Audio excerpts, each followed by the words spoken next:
አንድ በህይወቴ ላይ የተማርኩት አንድ አድቫይስ ልንገርህ ማለት ነው። እሱም ታውቃለህ፣ ብቸኛ መሆን ብቸኛ ስል ብቻን ሆነ የምፈልገውን ነገር ስትሰራ እና ከሌሎች ጋር አብረህ ስትሰራ ቲም ወርክ እና ብቻን ስትሰራ ዲፈረንስ አለው እና ይሄ ደግሞ በቢዝነስ ላይ ማለት ነው። በኋላ እያደግ ስትመጣ ቢዝነስ ስትሰራ ቲም ወርኩ ከሰልፉ በጣም ጠቃሚ ነው እና በህይወት ላይ ምንም አታውቅ ከሆነ እኔ ልንገርህ፣ በህይወቴ ላይ ምንም ነገር አላውቅም ነበር። ታውቃለህ፣ ታክሲ እንዴት እንደሚያዝ፣ ታክሲ እንዴት እንደሚካሄድ፣ ህይወቴ እንዴት ላስተካከል እንደምችል፣ ሴቶች እንዴት መተዋወቅ እንደምችል የሆነ በህይወቴ ላይ ማለት ነው ሌሎች ሰዎችን አሮግም ብለው ወይም ሳቲስፋይ የሚያስደርግ ወይም መቀናበትን ነገር እንዴት እንደሚደረግ አላውቅም ነበር እና ያን ነገር ለመማር ማለት ነው ምን ኮፒ ያደርጋሉ መሰለህ? አንዳንዴ ትምህርት ቤት ብዙ ሰዎች አይ ነበር ነው ልብሳቸው፣ አለባበሳቸው፣ ስኪን ያደራረጋቸው፣ የፀጉር አቆራረጣቸው ምናምንና ሁሉ ጊዜ እነሱ የሆነ የተለየ ፓወር ያላቸው ይመስለኝ ነበር። የሆነ የተለየ አቢሊቲ ያላቸው መሰለኝ እና ሁሉ ጊዜ እነሱ ኮፒ ለማድረግ ሞክር ነበር እና ከዛ የተረዳሁት ምን መሰለህ? እነሱን ኮፒ በማድረግ ሳይሆን እነሱም ራሱ ያንን ሌቭል እኔ የምፈልገውን ሌቭል እየፈለጉት እንደሆነ ሪላይዝ አደረኩት። ታውቃለህ፣ ይሄንን በኋላ ላይ መለስ ብዬ ሳይሆን ነው ታውቃለህ፣ እነሱ የሚያደርጉት ወይም የልብስ አለባበሳቸው፣ የፀጉር አቆራረጣቸው ምናምን እንደዛ አክት የሚያደርጉት እነዛ ወደዛኛው ሌቭል ወደሚፈልጉበት ሌቭል ለመድረስ እየጣሩ ነው፣ ግን እነሱ ሚስጥሩን አላወቁትም ማለት ነው። ስለዚህ እኔና እነሱ ዘሴም ሌቭል ናቸው እና ይሄን ሪላይዝ ካረቁ በኋላ ማለት ነው ብዙ ሜቶዶሎጂዎች እየፈለጉ ነበር ራሴን የተሻለ ቦታ ለማድረስ ማለት ነው። እና ታውቃለህ ብዙ ሞክሬያለሁ እና የምፈልጉበት ቦታም ደርሻለሁ።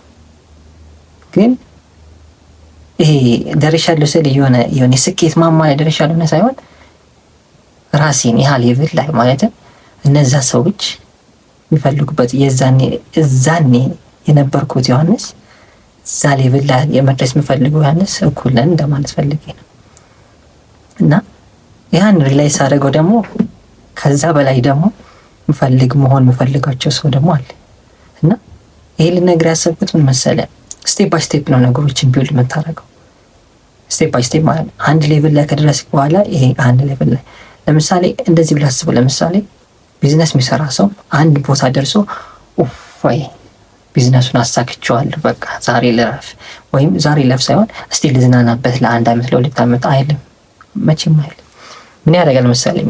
የሚያርፉ ሰዎች ብዙ ጊዜ እንደ ዴይ ትሬደሮች ናቸው። ዴይ ትሬደሮች በጣም ብዙ ገንዘብ ስለሚሰሩ ትንሽ ወደኋላ ተመልሼ ልቀመጥና ልዝናና ለሶስት ወር እንደዚህ አድርጌ ልመለስበት ምናምን ይላሉ። ግን ቢዝነስ ኦንትርፕረነርሺፕ ቢዝነስ ስናየው እንዴት ብለን እንደምታሉ ንገርም ያ ነገር ቢውልድ አፕ እንደሚያደርግ ስለምታውቅ ትነሳና ትሰራለህ እና መቼም እንደማታውቁም ነገር ይሄን። ስለዚህ ያንን ነገር መቼም አታውቀውም እዛ ሌቭል ላይ ደርሰህ። ስለዚህ አያትልም ማለት ነው። ስለዚህ ለዛ ነው የዛኔም እኔ እዛ የምፈልገው ደረጃ ሳልደርስ እዚህ ደረጃ ስደርስ አሁን ደግሞ የተሻለ ቦታ የምፈልገው እና ይሄን ለማድረግ ብዙ አይነት ሜቶዶች አሉ ማለት ነው ራስህን የተሻለ ቦታ ለማድረስ እና ከዛ አንደኛው ማለት ነው ራስን ብቸኛ ማድረግ ነው። ብቸኛ አድርገው ወይም ራስ ላይ ነገሮችን መስራት ማለት ነው። ለምሳሌ እኔ ራሴ ለመለወጥ የመጀመሪያ ምን እንዳደረኩ መሰለህ? ከትምህርት ቤት መጣሁ እና የመጀመሪያ የሆነ ጊዜ ተበሳጭቼ ነው እንደሆነ አላውቅም፣ ግን ከትምህርት ቤት መጥቼ ነው ስፖርት የሰራሁት መኝታ ቤት ቁጭ ብዬ ማለት ነው። እና 11 ሰዓት ላይ ተነስቼ መስራት ጀመርኩ። 11 ሰዓት ስፖርት ማለት ነው። ኢኩዊፕመንት ምንም የለኝም ታውቃለህ። አስበዋል። የቁም ሳጥንን በር ይዘህ ስኳት እያደረግ የመኝታ ቤት በር ይዘህ ስኳት ጀስት ሜቶዶሎጂውን ተጠቅሜ ራሴን ቢውልድ አደረኩ እና ፑሽ አፕ እዛው ሰራለሁ፣ ከዛ እነሳለሁ፣ ሰራለሁ፣ እዛው እነሳለሁ፣ ሰራለሁ እና የሆነ ሰዓት ላይ ደግሞ መጣሁ ታውቃለህ ልረፍ የሚል የሆነ ጭንቅላቴ ሊሚቴሽን ነበር። ስፖርት አልስራ፣ እንደዚህ ላርግ የሚል ማለት ነው። እና ያን ሊሚቴሽኖች ብዙ ተጎድቻለሁ በእነሱ ማለት ነው። ምንድነው እየጎተቱኝ እያያዙኝ ነበር የምፈልጉበት ደረጃ እንዳልደርስ ማለት ነው። እና ያንን ነገር ኤክስኪዩት አደረኩት ማለት ነው። ምንም ያክል ቢከብደኝም ልንገር፣ የሆነ ቪዲዮ ላይ ቲክቶክ ላይ ስክሮል ሳደርግ ገዛኔ ምን ቪዲዮ መጣልኝ መሰል፣ በእንግሊዝኛ መሰለኝ፣ ማረፍ ብዙ ጠቀሜታ አለው ስፖርት ከመስራት ይልቅ ይላል። ግን አባባሉ አሁን የተረዳሁትና በፊት የተረዳሁት ይለያያል። እኔ ያሰብኩት ብዙ አረፍክ ማለት መስል ይገነባል የሚለው ነው። ስለዚህ ለዛኔ ለ2 ወር ምን እንደሆነ ሊሚቴሽን አለብኝ መሰለኝ። ለ2 ወር ሳልሰራ ቀርቼ ከዛም በኋላ እንደገና 20 ሳይክል ሳስበው ጀስት ሴንስ አይሰጥም። ከዛን ስፖርት መስራት ጀመርኩና ያ ነገር ገነባኝ ነው ማለት። ሌላ ሁለተኛ ደግሞ ቢዝነስ ለመጀመር መሞከር ማለት ነው። ቢዝነስ ለመሞከር ነገሮች መፈለግ አለብን። ለምሳሌ በእኔ ህይወት ላይ ያየሁት ማለት ነው እስካሁን ነገሮችን ምንም ነገር ባይመስሉም ማለት ነው፣ ግን ፖሲብል ከሆነ ለምሳሌ ልንገር፣ በዚህ ላይፍ ላይ ማለት ነው ምንም አይነት ነገር ብትሸጥ ምንም አይነት ነገር ዋጋ ብታወጣለት እንደሚሸጥ ማወቅ አለብን። ምንም አይነት ማለት ነው የሆነ አሰልቺኝ ፕሮዳክት ቢሆን ማለት ነው። እና ዛሬ የሆነ ፕሮዳክት እያየሁ ነበር እና ፕሮዳክቱ በጣም የጅሎች ፕሮዳክት ነው። ጅል ስል በጣም መጥፎ ፕሮዳክት ነው። እና ያ ነገር ሰዎች እንደሚገዙት አላወኩም ነበር። ታውቃለህ፣ በጣም ይሄ የማህይም ስራ ነው ማለት ትችላለህ። እና እነሱ ማወቅ አለብህ።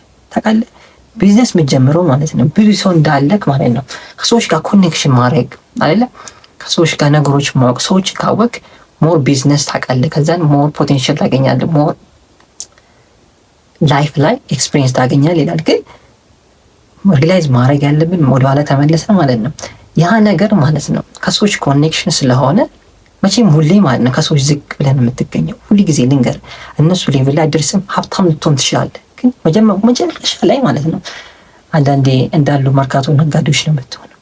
ታውቃለህ፣ ከሰዎች ጋር ኮኔክሽን አድርጓቸው ነው ራሳቸው የገነቡት። እና አንዳንዴ ስታያቸው ማይንድ ሴታቸውን ቢውልድ አላደረጉም። ሁሉም በጭንብል አድርገው ነው የሚሄዱት ካያቸው ማለት ነው ሪሊ። እና ይሄንን ነገር ኮኔክሽን ምናምን የሚለውን ተወውና የምፈልገውን ቢዝነስ ከሰራ ማለት ነው የምፈልገውን ነገር የምታረግ ከሆነ የተሻለ ቦታ እንደምደርስ 100% እርግጠኛ እነግርሃለሁ። ምንም ነገር እኔ በጣም ብዙ ነገር ሞክሬያለሁ ራሴን ለማሻሻል ማለት ነው። ቢዝነስ ላይ በተለይ የማት ቢዝነስ ከ6 ቢዝነሶች በላይ ማለት ነው ሰርቼ ያልተሳካልኛል። እና ከነሱ ተምሬ 6 ማለት ነው 6 ከነሱ ተምሬ ያረኳቸው ነገሮች አዲሱ ቢዝነስ ላይ አድርጎልኝ የተሻለ ነገር እንድደርስ አድርጎኛል። እና ያንን ሪላይዝ ማድረግ አለብኝ። ሌላ ሶስተኛ ምሰጥቅ ነገር ሾርት ከት መቼም በህይወት ላይ እንዳፈልግ ሾርት ከት፣ ምንም አይነት ሾርት ከት ማለት ነው። ለምሳሌ ዴይ ትሬደሮች ልንገርህ፣ አንዳንዴ ኮርሶች አሏቸው እና ያን ኮርሶች የሚሸጡልህ በ30 ቀን ሀብታም ሆነ የሚለውን ነገር ሊሆን ይችላል። እኔ ይሄንን ሳስታውስ ምን አስታውሳለሁ መሰለህ፣ ከአመታት በፊት 6 ፓክ ለማውጣት የሚፈልግ የሆነ ስልኬ ላይ አፕሮችን እጭን ነበር እና በ30 ቀን ፓክ ይወጣል የሚለውን ነገር ማለት ነው። ግን ሪላይዝ ያደረኩት በህይወቴ ላይ እንደዚህ አይነት የሚባል ነገር እንደሌለ ነው፣ ሾርት ከት እንደሌለ ማለት ነው። እና ከ5 ዓመት በኋላ ተመልሼ ሳየው ያን ሾርት ከት ደገምኩት እና ያ ነው ፕሮብለሙ። ስለዚህ ሁሉ ጊዜ ራስህን ብቸኛ አድርገህ የራስን ቢዝነስ ከጀመርክና ሾርት ከቶች ማፈልግ ከሆነ ሁሉ ጊዜ የሆነ ፓርት ላይ እንደምትገናኝ ከላይፍ ጋር 100%